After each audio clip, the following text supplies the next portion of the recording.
Hello chess lovers, Suren here, and in this video let's take a look at another magnificent attacking game played by the legend, the magician from Riga, the 8th world chess champion Mikhail Tal.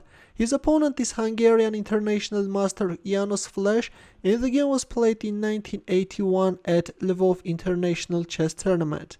I have to tell you that Janos Flesch was extremely strong in blindfold chess.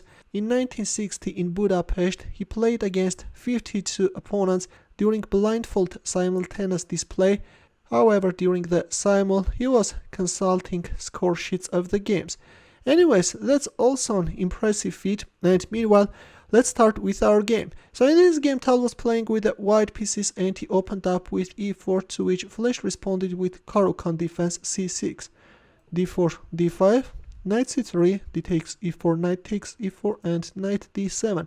Black goes for Karpov variation by going for knight d7. Black wants to develop his kingside knight, and to knight takes f6, recaptured with the knight, not allowing white to damage his pawn structure.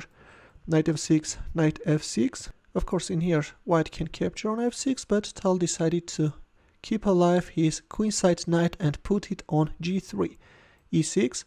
In here, c5 is also playable, and interestingly, before this, Mikhail Tal had already suffered 2 losses when facing c5 continuation, but in our game, we see e6, bishop d3, c5, and c3.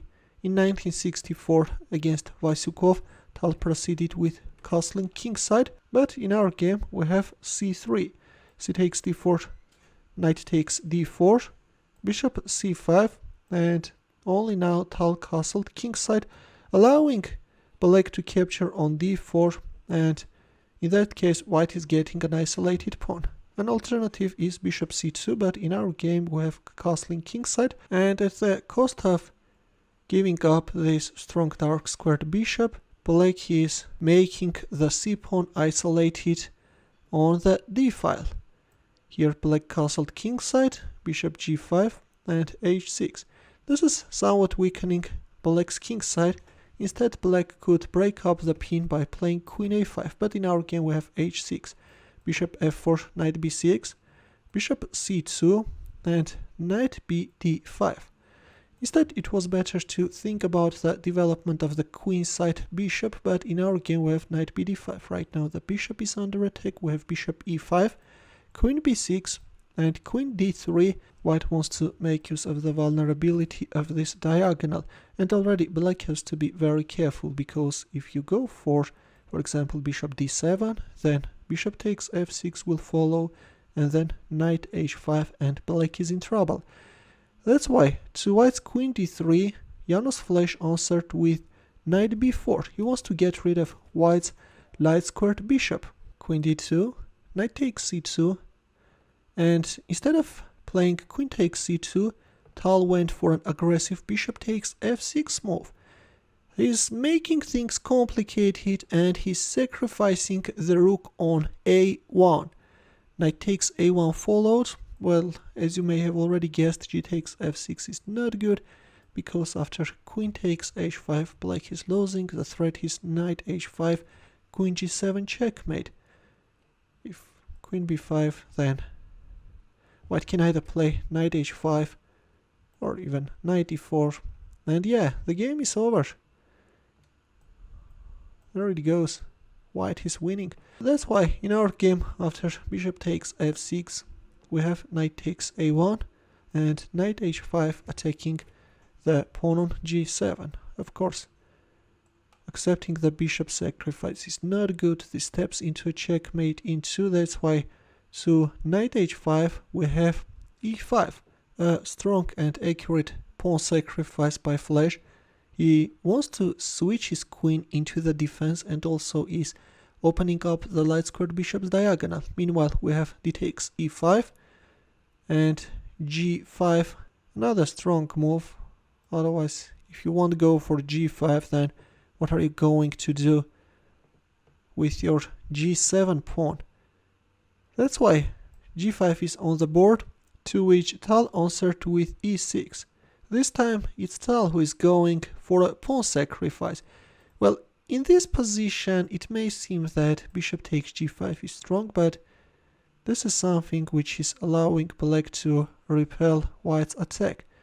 In here, of course, black is not forced to play h takes g5 by going for knight f6. White is winning.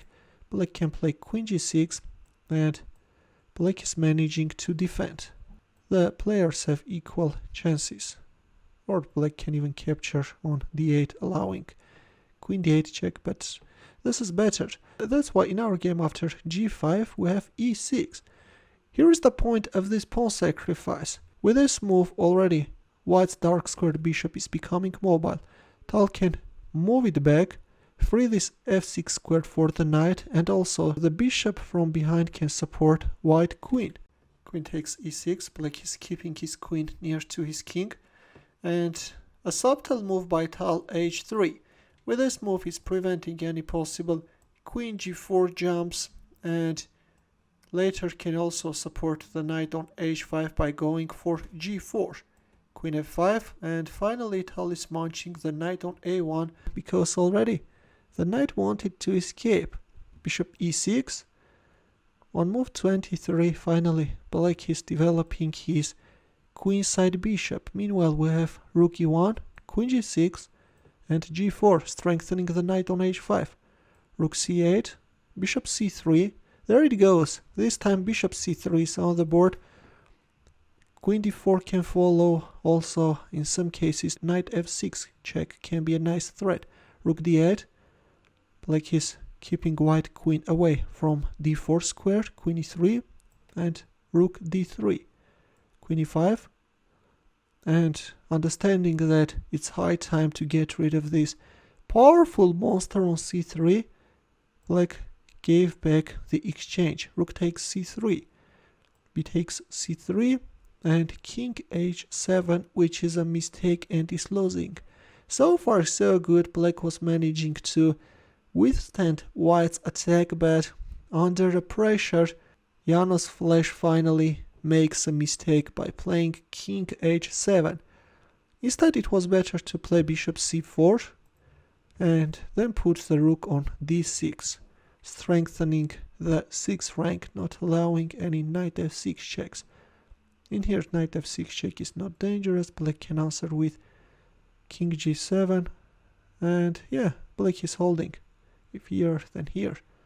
But instead in our game we have king h7, which is losing, and there we have it. Knight f6 check is on the board. King g7. Well, king h8 could prolong black's resistance, but even in this case black has no chance to save the game. f4 can follow, a powerful move with which white is gaining the control over the f-file, and after knight h5 discover check king g8, white is capturing on f4, winning the game. But in our game we see king g7 and knight d5 discovered check. King h7.